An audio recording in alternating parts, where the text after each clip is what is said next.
দেখুন, প্রধানমন্ত্রী কে হবেন কি হবেন না সেটা দেশের মানুষ ডিসাইড করবে, আমরা 14 জুন জানতে পারবো সেটা নিয়ে। কিন্তু তাহলে মমতা বন্দ্যোপাধ্যায় কি এটা বলতে পারেন যে নরেন্দ্র মোদী না হলে ওই ইন্ডি পিন্ডি যেটা মজা করে বলা হচ্ছে, তো সেই ইন্ডি জোটের মুখ কে হবেন প্রধানমন্ত্রী? কোনো অসুবিধা নেই। নরেন্দ্র মোদী যদি খারাপ কাজ করে থাকেন, মানুষ তার রেজাল্ট দেবে, 4 তারিখ আমরা দেখবো সেটা টিভিতে বসে যে হচ্ছে। কে হবে? মমতা বন্দ্যোপাধ্যায় হবেন প্রধানমন্ত্রী হবেন নাকি? সেটা আমরা দেখতে চাই। তার কারণ হচ্ছে যে উনি একজনের বিরোধিতা করতে গেলে, দেখুন, বিরোধিতা করা নিয়ে কোনো অসুবিধা নেই, বিরোধী থাকবেই। যদি একা সব বলে যাবেন আর কেউ শুনবে না, তার কেউ সমালোচনা করবে না, তা হয় না। কিন্তু ঘটনা হচ্ছে যে সমালোচনা করতে গেলে তো আগে তার সম্পর্কে আমাকে জানতে হবে, এবং তার কাউন্টারে আমাকে আর্গুমেন্ট উপস্থাপনা করতে গেলে আমার কাছে কিছু সলিউশন থাকবে। আমি যেটা বারবার বলছি, এডুকেশন পলিসিতে ভুল আছে, আপনি সিটিজেনশিপ অ্যামেন্ডমেন্টে ভুল আছে, আপনি কি করবেন? আপনার পলিসিটা কি? আপনি কি সমাধান দেবেন? এগুলো আপনি জানেন না। আপনি শুধু বলছেন যে মোদি হাটাও দেশ বাঁচাও। মোদি হাটিয়ে কাকে আনবো? আপনাকে আনবো কি? আপনি তো সেটা বলতে পারেন না। আপনি লঞ্চ করেছিলেন যে মোদি ফর দিদি ফর পিএম, একটা ক্যাম্পেইন লঞ্চ করেছিল কিছু বছর আগে। সেই ক্যাম্পেইন এখন ধামা চাপা পড়ে গেছে, কারণ বুঝে গেছে যে বাংলার বাইরে তৃণমূল কংগ্রেসের কোনো এক্সিস্টেন্স নেই। এবং সেটা শুধু আমাদের মুখের কথা না, ইলেকশন কমিশন নিজেই অল ইন্ডিয়া তকমাটাকে কেড়ে নিয়েছে। এরা ন্যাশনাল পার্টি না, রিজিয়নাল পার্টি হয়ে গেছে। এখন এরা বাংলায় এই জগজম্বটা করছে, তার কারণটা খুব সিম্পল। আমাদের ইলেকট্রাল পলিটিক্সে ফার্স্ট পাস দ্য পোস্ট যে ফরম্যাট অফ ভোটিং আছে, প্রপোর্শনাল রিপ্রেজেন্টেশন তো নেই। তো সেই কারণে উনি ভোটটা স্ক্যাটার না করে একটা জায়গায় কনসেন্ট্রেটেড অডিয়েন্স নিয়ে আসছেন। সেই কনসেন্ট্রেটেড ভোটটাকে নিয়ে এলে ওনার নাম্বার অফ সিট রিফ্লেকশনটা বেশি হবে। সেই সিম্পল ভোটের অঙ্কে উনি বাংলার মধ্যে নিজেকে লিমিট করে দিয়েছেন। ওনার যদি অ্যাম্বিশন থাকতো, উনি যদি মনে করতেন যে আমি সত্যি অ্যাসপায়ার করছি যে এই ব্যক্তিটিকে আমি হাঁটাবো, তাহলে আপনি ইন্ডি জোটটা নিয়ে এক্সক্লুসিভ হলেন না। আপনার ইন্ডি জোটে এত কনফ্লিক্ট অফ ইন্টারেস্ট হলো কেন? ডিসাইড করতে পারলেন না যে কংগ্রেসকে হাইলাইট করবেন নাকি কে মানে তৃণমূলকে হাইলাইটেড হবে না লেফট হাইলাইটেড হবে, কেউই জানে না। কে যে নেতা, কে যে কার কথা শুনছে, কে প্রধান, কেউ জানে না। এইরকম একটা অ্যালায়েন্সকে কেউ ভরসা করতে পারে যে সকালবেলা এক কথা বলে, বিকেলবেলা এক কথা বলে, সকালবেলা এসে বলছে আমরা একসাথে আছি, বিকেলবেলা বলছে নেই। সব দিল্লিতে আমরা মানে বাংলায় আমরা সবাই হচ্ছে আলাদা আলাদা, দিল্লিতে সবাই একসাথে আছে। এবার কখনো হয় আপনার চ্যানেলে আমি একটা কথা বললাম, কালকে গিয়ে আমি আবার বললাম আপনার চ্যানেলে এক কথা বলবো, এবিসি চ্যানেলে আরেক কথা বলবো। ওটা তো কোনো পাগল ভণ্ড। এরকমই হচ্ছে ঘটনাটা, যে আমি যদি বিজেপি বিরোধী হই, তাহলে আমি আপনার চ্যানেলও বিরোধী, আর একটা টিভি চ্যানেলে বসেও বিরোধী। কিন্তু আমি আপনার চ্যানেলে বিজেপির পক্ষে বলছি বা তৃণমূলের পক্ষে বলছি, পরের দিন ওইখানে গিয়ে আবার এর বিপক্ষে বলছি, এটা তো হতে পারে না। এটা কোনো সুস্থ স্বাভাবিক স্ট্র্যাটেজি নয়। তো সেই জন্য সেই স্ট্র্যাটেজিটা ফেল করে গেছে। তো ওই সমস্ত বাজে কথা বলে লাভ নেই। মানুষ খুব ভালোভাবেই জানে, এবং এনারাও খুব ভালোভাবে জানেন যে কে হবেন প্রধানমন্ত্রী, কে কি হবে। এখন এরা এখন কোন রকম নিজেদের কটা সিট টিকিয়ে রাখতে পারে সেই নিয়ে এখন এদের চিন্তা ভাবনাটা। ওগুলো বলতে হয় বলে বলে, ওগুলো এত গুরুত্ব দেওয়ার কিছু নেই। আগামী কিছুদিনের মধ্যে রাজ্যের রাজনীতিতে কি বড় কিছু পরিবর্তন হতে চলেছে? যদি বিজেপি নাম্বার অফ সিট যদি হিউজলি বেড়ে যায়, তাহলে গভর্নমেন্ট ফেল করে যাওয়ার একটা প্রবল সম্ভাবনা থাকতে পারে। কিন্তু সেটা রেজাল্ট না বেরোলে আমরা বলতে পারবো না। কিন্তু এটা ঠিক কথাই যে 2026টা খুব ইম্পর্টেন্ট। 2026টা ইম্পর্টেন্ট এই কারণে, তার কারণে এক তো বোঝা যাচ্ছে না যে কে মানে ফেস হবেন। একবার শুনছি অভিষেক বন্দ্যোপাধ্যায় ফেস হবেন, একবার শুনছি মমতা ব্যানার্জি আবার মানে লাস্ট টার্ম লড়বেন।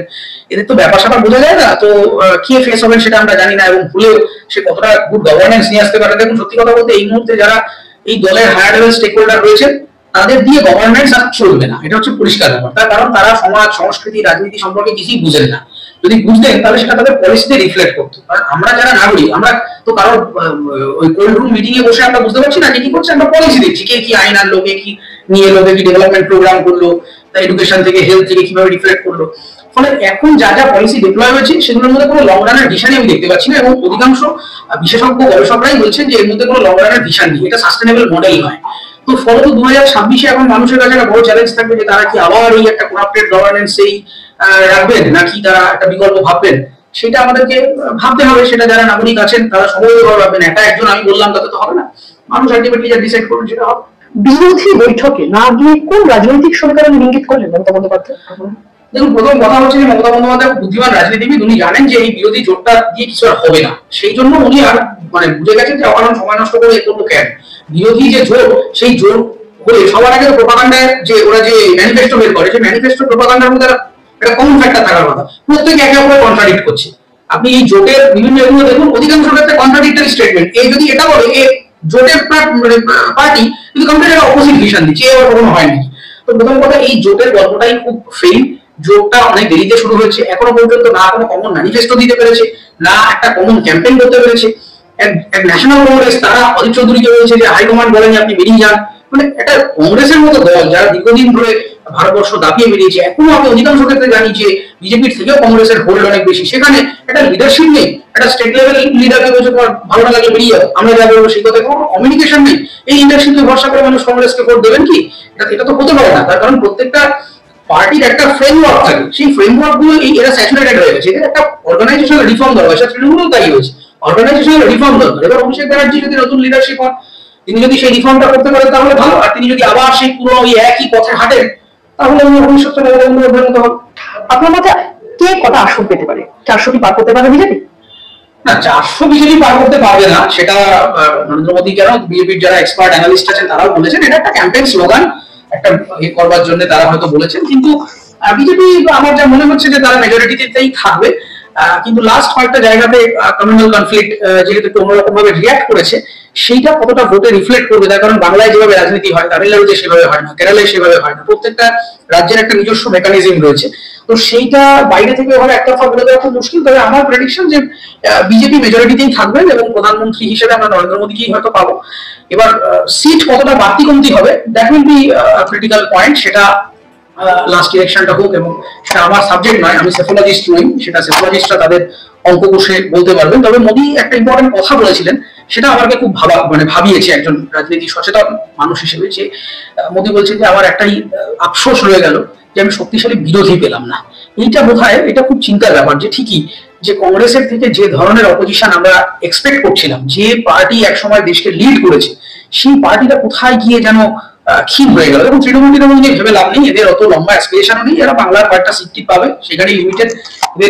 এদের দিয়ে দেশ গঠন, জাতি গঠন কোনোটাই হবে না, এবং এটাও সেটা জানে, দেশে অ্যাম্বিশনটাও নেই। কিন্তু আমার এক্সপেকটেশনটা বোধহয় কংগ্রেসের থেকে অন্যরকম কিছু একটা ছিল। তার লিডারশিপ ফেলিয়ার হয়ে গিয়ে, তার অর্গানাইজেশনাল ফেলিয়ার হয়ে গিয়ে একটা বড় সমস্যা হয়েছে, এবং কংগ্রেসের একটা বড় রিফর্মের প্রয়োজন আছে। তারা এই যে বললাম যে বিপুল অঙ্কের মানুষ, তারা কিন্তু স্বাধীনতার ইতিহাস, কংগ্রেসের ইতিহাস, রাজীব গান্ধী, ইন্দিরা গান্ধী, নেহেরু, আম্বেদকর, নকশাল, মাওয়িস্ট, এগুলো সম্পর্কে তারা দেখে আসেনি।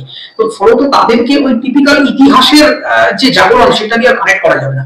তো প্রত্যেকটা জিনিসের একটা অ্যাডাপ্টেশন দরকার। তো Congress need that kind of adaptation, যেটা কিন্তু বিজেপি অনেক ক্ষেত্রে সেটা মানে সার্ভিস হিপনোটিজম বলুন বা যেভাবে বলুন করে বেরিয়ে যাচ্ছে। প্রধানমন্ত্রী যখন গিয়ে একটা গেমিং পার্লারে বসছে গেমারদের সাথে, এটা কিন্তু একটা অন্যরকম মেসেজ যাচ্ছে। তিনি যখন টেকনোলজিস্টকে নিয়ে এসে বিল গেটস এর সাথে বসে আলোচনা করছেন, এটা একটা অন্যরকম মেসেজ যাচ্ছে। তো সেই জায়গাটা, এই জেনারেশনটাকে কানেক্ট করতে গেলে কংগ্রেস বা যারা মেন আরো যারা অপোজিশন পার্টি আছে সাউদার্ন পার্ট অফ ইন্ডিয়াতে, নর্দার্ন পার্ট অফ ইন্ডিয়াতে, তারা যদি আর একটু কনসেন্ট্রেটেড হন এবং এই টিপিক্যাল ওয়াটার 30 বছর আগে কি হয়েছে, 50 বছর আগে, এই ইতিহাসের কপচাকপচি না করে বি রিয়েলিস্টিক এবং একটা প্রপার ভিশন সেট করুন, তাহলেই আমার মনে হয় যে একটা সঠিক ডেমোক্রেটিক স্ট্রাকচার ইন্ডিয়া পেতে পারে। বাংলায় কি 35 পার করতে পারবে বিজেপি? দেখুন, এটা তো আবার সেই সেফোলজিস্টের প্রশ্ন হয়ে গেল, কিন্তু 35 পার করাটা খুবই ডিফিকাল্ট আমার মনে হচ্ছে আজকের দিনে দাঁড়িয়ে। কারণ কিছু কিছু জায়গায় আমারও যেটা মনে হয়েছিল আন্ডারস্ট্যান্ডিং যে আর একটু শক্তিশালী প্রার্থী হতে পারতো, কিন্তু মানে 18টার থেকে অনেকটা বেড়ে যাবে সেটা আমি বিশ্বাস করছি। তার কারণ বেশ কিছু জায়গায় সাধারণ মানুষের কণ্ঠস্বর শুনে তারা মানে অনেকেই বিজেপি হয়তো বিজেপির প্রতি বিরক্ত, তারা যে কেন এত ধর্ম নিয়ে আলোচনা, কেন এত এই কমিউনাল কনফ্লিক্ট, কেন এত বায়াসনেস, এগুলো ঠিক কথা। কিন্তু মানুষ যখন ভোট দিতে যাচ্ছেন না, তারা এবার একটা বিকল্প খুঁজছেন, সোজা ব্যাপার। বিজেপির প্রতি রাগ আছে তাদের, কিন্তু তারা আবার এটাও মেনে নিতে পারছেন না যে বেটা আমার চাকরি খেয়ে নিয়ে আমার পরিবারকে ভাসিয়ে দিয়েছে, আমার রেশনের চাল চুরি করছে, আমার শিক্ষা স্বাস্থ্যের এরকম অবস্থা করছে। ফলে অনেকে এরকম হচ্ছে যে তারা হয়তো বিজেপিকে মানে বিজেপির আদর্শে বিশ্বাস করেন না, but they are seeking for an alternative. সেই অল্টারনেটিভের জন্য তারা হয়তো ভোটটা অন্যভাবে দিচ্ছেন।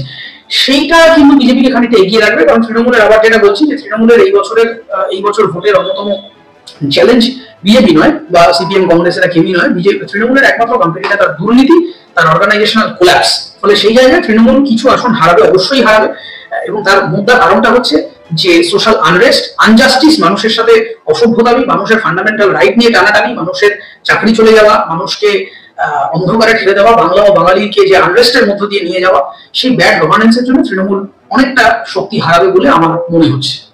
আপনি সংখ্যা বললেন না, তবুও একটা কথা আপনার পরিষ্কার হলো যে তাহলে বলছেন যে 2019-এ যে 18 সংখ্যাটা 18 ছিল, সেটা মানে সেখান থেকে বাড়বে অ্যাবসলিউটলি। 2019-এ বিজেপির যা ফল ছিল সেখান থেকে অবশ্যই বাড়বে বলে আমার মনে হচ্ছে। তার কারণ অনেক জায়গাতে মানুষ অন্যভাবে রিয়াক্ট করছেন, মানুষের ইউনিটি বেড়েছে, এবং বিজেপি যেটা করতে চেয়েছিলেন যে মানে হিন্দুদের একটা ইউনাইটেড করা, সেইটা তারা অনেক ক্ষেত্রে সফল হয়েছেন, প্রাতিষ্ঠানিকভাবেও সফল হয়েছেন।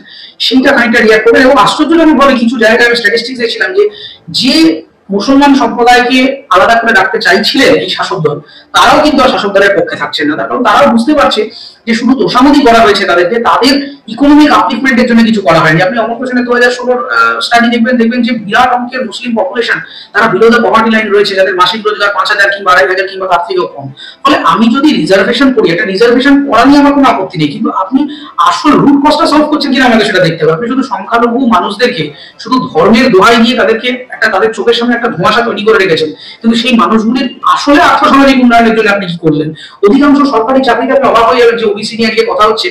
2016, 17, 18 স্ট্যাটিস্টিক্স দেখছিলাম, কত ডিপার্টমেন্টে ওবিসি ক্যাটাগরি ফাঁকা, মানে ভ্যাকেন্সি রয়েছে, লোক নেওয়া হয়নি। তো আপনি কি সংরক্ষণের কথা বললেন? আপনি চাকরি দিলেন না, টাকা দিলেন না, তাদের উন্নয়নের কথা বললেন না। একটা আর্থসামাজিক উন্নয়নই যদি না করে একটা কমিউনিটি, তাহলে শুধুমাত্র আপনি তাদের ভোটের স্বার্থে ব্যবহার করবেন, এটা তো হয় না।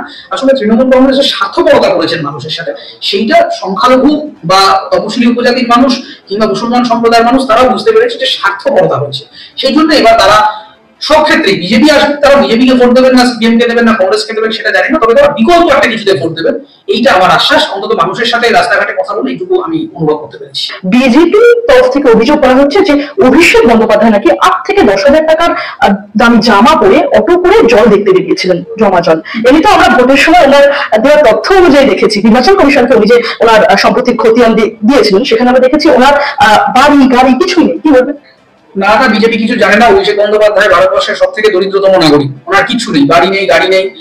তাও উনি নিউ ইয়র্কে গিয়ে চিকিৎসা করাতে পারেন, স্বাস্থ্য সাথী দিয়ে করান না কেন মেডিকেল কলেজে। কিন্তু গরিব মানুষ কি করে আছে যে এই যে বড় বড় গাড়ি টাড়ি গুলো করে যে বিশাল লম্বা কনভয় যান, এই কনভয়ের টাকাটা কে দেয়? পার্টি দেয় না উনি কোনো স্পন্সর পান, নাকি উনি নিজের পকেট থেকে দেন, নাকি কোনো কোম্পানি দেয়? কেন দেয়? এটা বলেন নাকি গাড়ি টাড়ি কিছু নেই, আপনাকে লিপস অ্যান্ড বাউন্স। আচ্ছা, লিপস অ্যান্ড বাউন্স একটা প্রাইভেট কোম্পানি। ধরুন আমি একটা স্টার্ট আপ চালাই, আমি একটা স্টার্ট আপের কো ফাউন্ডার, স্টার্ট আপের কাজে তো আমি বেরোচ্ছি না, তাহলে স্টার্ট আপের গাড়ি নিয়ে বেরোচ্ছি কেন? তো কোম্পানি সেটা দুর্নীতি করছেন আপনি। আমার নিজের গাড়ি নিয়ে বেরোতে পারি, আমার পার্সোনাল গাড়ি। কিন্তু অভিষেক বন্দ্যোপাধ্যায় যদি কোনো মিটিং মিছিলে যান, সেটা পার্সোনাল অ্যাফেয়ার্স, পার্সোনাল প্রফেশনাল কোম্পানির প্রপার্টি ইউজ করছেন কেন? গাড়িঘাটের উপরে বিশাল বড় বাড়ি, বলে একটা কোম্পানির বাড়ি। আচ্ছা, এরকম তো কত কোম্পানির অফিস রয়েছে, কত কোম্পানির দপ্তর রয়েছে। আমি তো মানে এই যে সেক্টর 5 আমি যাই, আমি তো কোনো কোম্পানির বাড়ির সামনে বিরাট পুলিশ বাহিনী, এই ব্যারাম ট্যাঙ্ক ফ্যাঙ্ক রাখা দেখি, কত বড় বড় মানে রিজার্ভ ব্যাংকের অফিসের সামনে বোধহয় রাখা থাকে না। অথচ অভিষেক বন্দ্যোপাধ্যায়ের বাড়ির সামনে এত এত বিরাট সিকিউরিটি কি আছে? কে ওখানে মারতে গেছে? কারণ খেতে কাজ নেই। এই এত পুলিশ ওখানে মোতায়েন করা থাকে কেন? ওখানে যে হোটেল টোটেল গুলো রয়েছে যেখানে মানুষ থাকেন, থাকতে গেলে সেখানে কেউ ঢুকলে আধার কার্ড ভেরিফিকেশন পুলিশকে দ্বারা করাতে হয়, মানে there is a threat as if. তাহলে এই একটা সাধারণ একটা কোম্পানির সিইও ধরুন, তার কিসের থ্রেট? এত কোম্পানি চলছে না, বাংলায় কোটি কোটি কোম্পানি রয়েছে, সারা ভারতে হাজার হাজার কোটি কোটি কোম্পানি রয়েছে, তাদের সিইও ম্যানেজমেন্ট অফিসিয়ালরা নেই, তাদের সবাইকে কি মেরে দেওয়া হচ্ছে? ওনার থ্রেটটা কিসের? ওনার কিছু নেই, অথচ এত বড় গাড়ি, এত বড় গাড়ি কোথা থেকে আসছে, কে দিচ্ছে, কোথায় কি প্ল্যাটফর্মে শোন নাকি রাত্রেবেলা কে জানে। কিন্তু আমরা তো ওনার জীবনযাপন দেখে সেটা বুঝতে পারি না। ওনার ওনার যে জৌলুস, যে মানে গ্ল্যামার এন্ড গ্লো যেভাবে বেরিয়ে আসছে, ফেটে পড়ছে। আচ্ছা আচ্ছা সিনেমার হিরোদের আমরা মজা করে বলি যে আমি যদি কোনোদিন সিনেমা প্রডিউস করে আমি অভিষেক বাবুকে নেবো, এরকম হিরো আজকের দিনে পাওয়া যায় না। দেবজিৎদের থেকে বেটার গ্ল্যামার হয়ে গেছে ওনার এখন, দেবের মার্কেট করে যেতে পারে অভিষেক ব্যানার্জি ফিল্মে কাজ করলে। তো এই ব্যাপারগুলো, এই মার্কেটটা কোথা থেকে আসছে? একটা লোক এত হত দরিদ্র হচ্ছেন, অথচ তিনি এইভাবে জীবনযাপন করছেন। ও বিজেপি জানে না অভিষেক বন্দ্যোপাধ্যায় খুবই দরিদ্র মানুষ, ওরা কিচ্ছু নেই, উনি পুরোটাই মানে চেয়ে চিনতে খান। রাত্রেবেলা করে অর্ধেক রাত উনি খেতেও পান না, হয়তো কোথায় শোন, হয়তো শিয়ালদা স্টেশনে থাকেন কিনা, শোন কিনা আমি জানি না, কিন্তু উনি খুব গরিব মানুষ। উনি গরিব মানুষ, উনি এফিডেভিটে ইত্যাদি দেখান যে ওনার কিচ্ছু নেই, কিন্তু ওনার জামা কাপড় যে ব্র্যান্ডের জামা পরে দেখবেন, এই ব্র্যান্ডের নামগুলো লেখা থাকে, সেগুলো সার্চ করে দেখবেন। উনি যে চিফ মিনিস্টার সেফটি বিল লাগানোর নাটক করেছিলেন না, যে চপ্পলটা পরেন উনি, ওই চপ্পলটার দাম আনুমানিক 5,000 টাকা। ওইটা গরিব মানুষের চপ্পল না, একটা গরিব মানুষ 5,000 টাকা তার সারা মাসে রোজগার হয় না। ফলে ওই গরিবী ইমেজটা না চলবে না। সবাই জানে আপনাদের অনেক টাকা পয়সা অর্থ আছে, মিথ্যে কথা বলার কি দরকার মশাই? আপনি বলুন না আপনার কি আছে। এই যে অন্ধ্রপ্রদেশ থেকে শুরু করে তামিলনাড়ু কত নেতা কি আছে, তারা বলেন যে হ্যাঁ আমার ব্যবসা আছে। একটা লোক, তিনি আপনি মানে ভালো করে ভেবে দেখুন যে কত বড় অসভ্যতামী। তিনি বলেন, তিনি স্বীকার করেছেন বিভিন্ন ইন্টারভিউতে যে লিপস অ্যান্ড বাউন্সের আমি সিইও।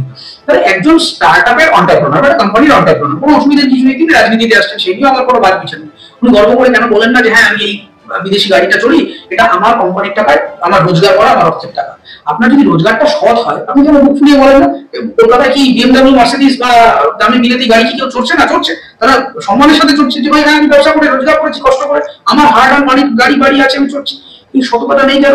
কেন বলতে পারছেন না যে হ্যাঁ বেশ করেছি, আমার ব্যবসা করেছি, আমি চাকরি করেছি, আমি রোজগার করেছি, সেখান থেকে আমার এই বাড়ি গাড়ি ইত্যাদি হয়েছে? আপনি কেন লুকোচ্ছেন? কেন লুকোচ্ছেন? কারণ আপনি নিজেই ভালো করে জানেন যে এই যে অর্থটা, এই যে অর্থের পাহাড়ের উপর আপনি দাঁড়িয়ে রয়েছেন, এটা আপনার হার্ড আর্নড মানি নয়, এটা খেটে রোজগার করা না। এগুলো হচ্ছে তোলাবাজি করে মানুষের অসৎ উপায়ে মানুষের থেকে ছিনিয়ে নেওয়া টাকা। সেই জন্য আপনার মনে সেই সাহসটা হচ্ছেন না, আপনি বলছেন যে হ্যাঁ বেশ করেছেন, ব্যবসা করি, আমি একজন ব্যবসায়ী, এই গাড়ি বাড়ি সম্পত্তি যা আছে এটা আমার নিজস্ব রোজগারের টাকা, এ নিয়ে কারো কিছু বলার নেই। তার কারণ আপনি জানেন ওই যে জিনিসগুলো আপনি ব্যবহার করছেন এগুলো সবই অসৎ উপায়ে রোজগার করা টাকা, এগুলো আপনার সৎ রোজগার নয়। মঙ্গলবার কলকাতায় প্রধানমন্ত্রী এই যে আসা, বলা যায় কি যে মঙ্গলবার কলকাতায় এসে একেবারে শেষ মুহূর্তে কলকাতার অঙ্কটি কিছুটা ঘুরিয়ে দিলেন প্রধানমন্ত্রী নরেন্দ্র মোদী, কি বলবেন? দেখুন, সেটা ভোটে কতটা কি রিফ্লেক্ট করবে সেটা তো মানে ভোটের রেজাল্টে আমরা দেখতে পাবো, কিন্তু আমার যেটা মনে হলো যে প্রধানমন্ত্রী এলেন এবং তার রুট ম্যাপটা যেভাবে সাজানো ছিল আমার খুব ইন্টারেস্টিং লেগেছিল, যে তিনি মা শারদার বাড়িও গেলেন, রামকৃষ্ণের দর্শন করলেন, মা শারদার দর্শন করলেন এবং স্বামীজির বাড়িতে গিয়ে সেখানে মাল্যদান করে তার ওই রোড শোটা তিনি শেষ করলেন। আমার খুব আশ্চর্য লেগেছিল যে এটা না করলেও তো কিছু এসে যেত না, কিন্তু কেন করলেন? এটা তারপরেই করলেন যখনই প্রত্যেকটা ইনস্টিটিউটকে অপমান করা শুরু করলেন অনারেবল চিফ মিনিস্টার। এতে মানুষের ভাবাবেগে আঘাত লেগেছিল। যেভাবে সাধুরা মিছিলটি বের করেছিলেন সেটা খুব আত্মনাদের মিছিল, যে ত্যাগ তিতিক্ষার মধ্য দিয়ে একজন সনাতনী, আমরা যারা ধর্ম সাধনা করেন, যারা আধ্যাত্মবাদ দিয়ে চর্চা করেন, সেটা ইয়ার্কির ব্যাপার নয়। সবাই একজন যোগী বা সাধু হতে পারেন না, তার জন্য অনেক ত্যাগ দীক্ষা সংযম করতে হয়, তার একটা ধর্মীয় পথ রয়েছে। আমি হঠাৎ করে নিজেকে বলতে পারি না যে আমি একজন সাধু পুরুষ হয়ে উঠেছি। এর জন্য অনেক স্যাক্রিফাইসের মধ্যে দিয়ে একজন মানুষ মোক্ষ লাভের পথে হেঁটে যায়, যেটা আমাদের ধর্মে লেখা আছে, বিভিন্ন ধর্মে লেখা রয়েছে তাদের মতো। কিন্তু সেই মানুষগুলোকে নিয়ে তাদেরকে একেবারে মঞ্চে দাঁড়িয়ে অপমান করছেন, বলছেন বিজেপির দালাল, বলছেন বিজেপির হয়ে প্রচার করতে হবে। এই লোকগুলো যখন আপনার মিছিল যখন হাঁটে, বিভিন্ন সাধুরা হাঁটে, ইসকনের মানুষরা হাঁটে, আমরা তো বলি না যে এটা এই মানুষগুলি তৃণমূলের। তার কারণ হচ্ছে ধর্মের কোনো রং হয় না, ধর্ম ইউনিটির কথা। ধর্ম কি? এই যে সনাতন ধর্ম নিয়ে আমরা কথা বলি, এর মধ্যে দুটো গুরুত্বপূর্ণ টার্ম আছে, একটা হচ্ছে ধর্ম, একটা হচ্ছে কর্ম। একটা হচ্ছে ডিউটি আর একটা হচ্ছে আমার রোজকার জীবনের যে ডিসিপ্লিন, যে ফ্রেমওয়ার্ক। কি বলছি মানে আপনি রামায়ণ মহাভারত বেদ গীতাই বলুন, অথবা কোরআনই বলুন, অথবা জিসাসের বাইবেলই বলুন, বা যে কোনো ধর্মগ্রন্থ বলুন, এরা তাদের মতো করে ইন্টারপ্রেট করছে। কিন্তু কোর সায়েন্সটা কি, ওর বিজ্ঞানটা হচ্ছে যে এরা কিছু নীতি, নৈতিকতা, জীবন যাপনের যে ধারা, যে এই যে আপনি মোক্ষ লাভ করবেন, আপনার আপনার তার জন্য আপনাকে কিছু, কোনটা সৎ কোনটা অসৎ, কোনটা ন্যায় কোনটা অন্যায়, কোনটা নৈতিক কোনটা অনৈতিক, আপনি কি কি করবেন কি কি করবেন না, তার আচার অনুষ্ঠান, এই যে জীবনের ডিসিপ্লিন। আপনি যে কোনো ধর্মগুরুকে জিজ্ঞাসা করুন, যে কোনো ধর্ম, তারা এক ধরনের মোরাল এথিক্স ডিসিপ্লিনের কথা বলছে। সেই ডিসিপ্লিনটা আপনি আপনার জীবনে ধারণ করছেন, সেটাই আলটিমেটলি এই কোর রিলিজিয়াসের কোর সায়েন্সটা। এবার সেটা বিভিন্ন ধর্মে বিভিন্ন ইতিহাসের মাধ্যমে সেটা ব্যক্ত করা হয়েছে। কিন্তু সেই ডিসিপ্লিনটা যার যার ব্যক্তিগত অ্যাফেয়ার। মহাদেবকে আমি পূজা করবো না মা দুর্গাকে আমি পূজা করবো, না শ্রী শ্রী মা শারদাকে আমি পূজা করবো, না আল্লাহর আরাধনা করবো, না জিসাসের আরাধনা করবো, সেটা আমার ব্যাপার। আপনি যেন এখানে মন্তব্য করতে গেলেন, এই মন্তব্যের কাউন্টার হিসেবে কিন্তু আজকে এই জাতীয়তাবাদী মিছিল, আমি এটা আপনারা বলছেন বিজেপির মিছিল, কিন্তু বিজেপির বাইরে বিয়ন্ড আমি কিন্তু প্রাইম মিনিস্টারের অ্যাপ্রোচটা দেখছি, যে তিনি যেভাবে এই জায়গাগুলোতে টাচ করলেন, যেভাবে তার রোড শোটাকে তিনি কানেক্ট করলেন, সেটার মধ্য দিয়ে তিনি কিন্তু বাংলা ও বাঙালি কৃষ্টিটাকে ছুঁয়ে গেলেন। এবং তিনি যেটা বলার চেষ্টা করলেন যে ইতিহাসটাকে মিস ইন্টারপ্রেট করো না দয়া করে। তোমার ইতিহাস ভালো হয়ে লাগতে পারে, রামকৃষ্ণকে সবাই গুরু মানতে হবে কেউ বলছেন না, স্বামীজির আদর্শে সকলকে দীক্ষিত হবে কেউ বলছেন না, কিন্তু তার ইতিহাসটাকে তুমি সংরক্ষিত করে রাখো। তুমি তাকে ডিস্টর্ব করো না, ফ্যাক্টকে ডিস্টর্ব করো না, মিথ্যে কথা বলো না, মহাপুরুষদের বাণী ভুল বলো না। যে যে জায়গায় আছেন, আমাদের যা সংস্কৃতি যা ইতিহাস, সেটাকে তার মতো রাখো, যে যার মতো করে ইন্টারপ্রেট করবে করো। সেই বার্তাই যেন এই মিছিল থেকে আমরা পেতে পারি বলে আমার মনে হয়। এবার মানুষ, দেখুন মানুষ, আমরা তো ভীষণ বোকা না বলে এরকম মানুষদেরকে আমরা বারবার কি ভোট দিয়ে যেতাই। আমরা মনে করি যে, আমি মনে করি যে আমরা এখনো বোধহয় শিখিনি। আমরা যেটা ছোটবেলা হতো না, ঠেকে হাতুড় শেখে, আমরা ঠেকতে এখনো বোধহয় আমাদের ঠেকাটা সম্পূর্ণ হয়নি। সেই জন্য আমরা বারবার এদের কাছে ছুটে যাই, এই ধরনের ভণ্ড লোকজন যারা দিনের পর দিন দুর্নীতি করছে, যাদের মানে সম্পূর্ণটাই মিথ্যাচার। মানে মানুষের থাকে যে আমরা জানি যে সমস্ত নেতারই কিছু না কিছু করাপশন থাকে, কিন্তু একটা গভর্নেন্স, তার আমলা থেকে, মন্ত্রী থেকে, কাউন্সিলর থেকে, হায়ার লেভেল অ্যাডমিনিস্ট্রেশন থেকে একটা মানুষ নেই যার সামান্য সততা আছে, যার সামান্য মোরালিটি আছে। বললেই বলে কোর্টে চলে যান, আরে মশাই সবকিছু ল দিয়ে হয় না। লিগাল ডক্ট্রিনের বাইরে কিছু প্রিন্সিপালস আছে, এথিক্স আছে, মোরালিটি আছে, সেগুলো সবকিছু কাগজে লেখা থাকে না। এগুলো আপনার মনের চিন্তন থেকে আসতে হবে, যে আমি একটা গরিব মানুষের রেশনের ওইটুকু তার প্রাপ্য, ওইটুকু কেন আমি চুরি করবো? একটা আয়লার মোকাবিলা করবার জন্য বাঁধের টাকা আসছে, সুন্দরবনের মানুষরা কিভাবে জীবনযাপন করে, ওই বালির বস্তাটুকু আমি কেন চুরি করবো? আমি একটা মানুষ ওরকম খাবে বলে সরকারি চাকরিতে আসছে, পরীক্ষা দিচ্ছে, এত বড় বড় ডিগ্রি নিচ্ছে, আমি কেন সেখানে ঘুষ খেয়ে কতগুলো অপঙ্গ লোককে মানে ঢোকাবো? এইটা না সবকিছু আইন দিয়ে হয়, এটা আপনার মানসিকতার পরিচয়। সেই মানসিকতাটা বারবার এক্সপোজ হয়ে যাচ্ছে, যে আপনাদের মানসিকতাটাই দুর্নীতিগ্রস্ত, আপনাদের মানসিকতাটাই অনৈতিক। সেই জন্যই আপনারা এই ধরনের কথা বলছেন এবং দিনের পর দিন এটাকে স্ট্যান্ডার্ড করে চালাচ্ছেন। অন্তত প্রধানমন্ত্রীর কথায় বাংলার তৃণমূল অস্তিত্ব রক্ষার লড়াই চালাচ্ছে, এমন অবস্থায় আমরা দেখলাম অভিষেক বন্দ্যোপাধ্যায়ও পাল্টা জানিয়ে দিলেন 70 দফার ভোট বাদ দিয়ে তৃণমূলের 23 আসনে জয়ের ব্যাপারে আত্মবিশ্বাসী তিনি। কি বলবেন, কিভাবে দেখছেন বিষয়? দেখুন, প্রধানমন্ত্রী গতকাল একটা ইন্টারেস্টিং কথা বলেছেন এক সাক্ষাৎকারে ওই কলকাতার মিছিলে এসে, যে ওনাকে জিজ্ঞাসা করা হয়েছে আপনি কি মনে করেন যে মমতা মোদী এই ব্র্যান্ডটাকে ভয় পাচ্ছেন? উনি বলেছিলেন দেখুন, মোদীকে উনি ভয় পান না, উনি ভয় পান নিজেকে। একদম গুরুত্বপূর্ণ কথা বলেছেন। তার কারণ হচ্ছে যে মমতা বন্দ্যোপাধ্যায় যে ইমেজটা নিয়ে রাজনীতিতে এসেছিলেন, আমরা খবরের কাগজে যে মমতা ব্যানার্জিকে দেখে অভ্যস্ত ছিলাম একটা সময়, আমি অন্তত আমার ইয়ং লাইফের কথা বলতে পারি, যে যে সময় যে আন্দোলন, লড়াকু মানসিকতা, করাপশনের বিরুদ্ধে কাজ করছেন, গভর্নেন্স নিয়ে কাজ করছেন, সোশ্যাল স্টেবিলিটির কথা বলছেন, সেইগুলো যে আসলে একটা মারাত্মক মুখোশ ছিল এটা আমরা আইডিয়াই করে উঠতে পারিনি। এখন যখন মুখোশটা আস্তে আস্তে আস্তে আস্তে খুলতে আরম্ভ করছে, আমরা দেখছি যে যে সর্বহারা গরিবদের নিয়ে এত কথা বললেন, সেই গরিবদের লুটে ফুটে নিয়ে আজকে নেতা মন্ত্রীদের বাড়িতেই কোটি কোটি টাকা যখন পাওয়া যাচ্ছে, তাদের এত এত জমি, দেশ বিদেশে প্রপার্টি, বিলেতি ব্যাংকের অ্যাকাউন্টে টাকা, এইগুলো আর সাধারণ মানুষ নিতে পারছে না। তো সেই কারণে এই মুখ্যমন্ত্রী নিজের সভাতেও অ্যাজ ভিড় হচ্ছে না, এবং তাকে বিভিন্ন রকম ধর্ম জাতি ফাতি টেনে রকমারি উল্টো পাল্টা বকে মানুষকে এক জায়গায় জড়ো করতে হচ্ছে। তার গল্পটা হচ্ছে যে মানুষ আস্থা হারিয়েছে, সেই আস্থা ফিরিয়ে আনার জন্য ওনাকে বিভিন্ন রকম খারাপ পথ অবলম্বন করতে হচ্ছে। এইটা আমাদের কাছে খুবই খারাপ লাগার জায়গা। ফলে আমি মনে করি যে তৃণমূলের এই মুহূর্তে যদি বড় কমব্যাট কেউ হয়ে থাকে, সেটা বিজেপি, কংগ্রেস, সিপিএম কেউই নয়। বিজেপির তৃণমূলের একমাত্র কম্পিটিটর তৃণমূল নিজেই, তার কারণ তাহার দুর্নীতি এবং গোষ্ঠীদ্বন্দ্বের সাথে ওরা নিজেরা সামাল দিয়ে উঠতে পারছে না। সেই জন্য ওরা এই দেখুন বিভিন্ন ফিল্ড থেকে লোকের আরবিট্রারি প্রার্থী দিয়ে দিয়েছে, যাদের নিজস্ব কোনো পলিটিক্যাল এক্সপোজার নেই, কোনো ট্রেনিং নেই, কোনো তারা জানে না কি করতে এসছে, তার এলাকা সম্পর্কে জানে না, শুধু জোড়াফুল চিহ্নে ভোট দিন বলে চলে যাচ্ছে। এই বিভিন্ন সেলিব্রিটি ক্রিকেটার, ফুটবলারদেরকে এনে এনে বসিয়ে দিচ্ছে, তারা জানেই না কি হচ্ছে না হচ্ছে। তার কারণটা হচ্ছে ওরা গোষ্ঠীদ্বন্দ্ব। এই আমি যদি অপশন এ কে নেই, তাহলে অপশন বি খেপে যাবে, আর অপশন বি কে দিলে এ খেপে যাবে। সেই জন্য দুটোকে ব্যালেন্স করার জন্য আরবিট্রারি হিসেবে সি কে আমি এখানে এনে বসিয়ে দিচ্ছি। এই ছকে তৃণমূল কংগ্রেসের স্ট্র্যাটেজিটা এখন চলছে। এইভাবে ভোট হতে পারে, হয়তো ভোটের অঙ্ক ওই সেফোলজিস্টদের ভাষায় স্ট্যাটিস্টিক্যালি হয়ে যেতে পারে, কিন্তু সমাজে বা জাতির কোনো উন্নয়ন হয় না।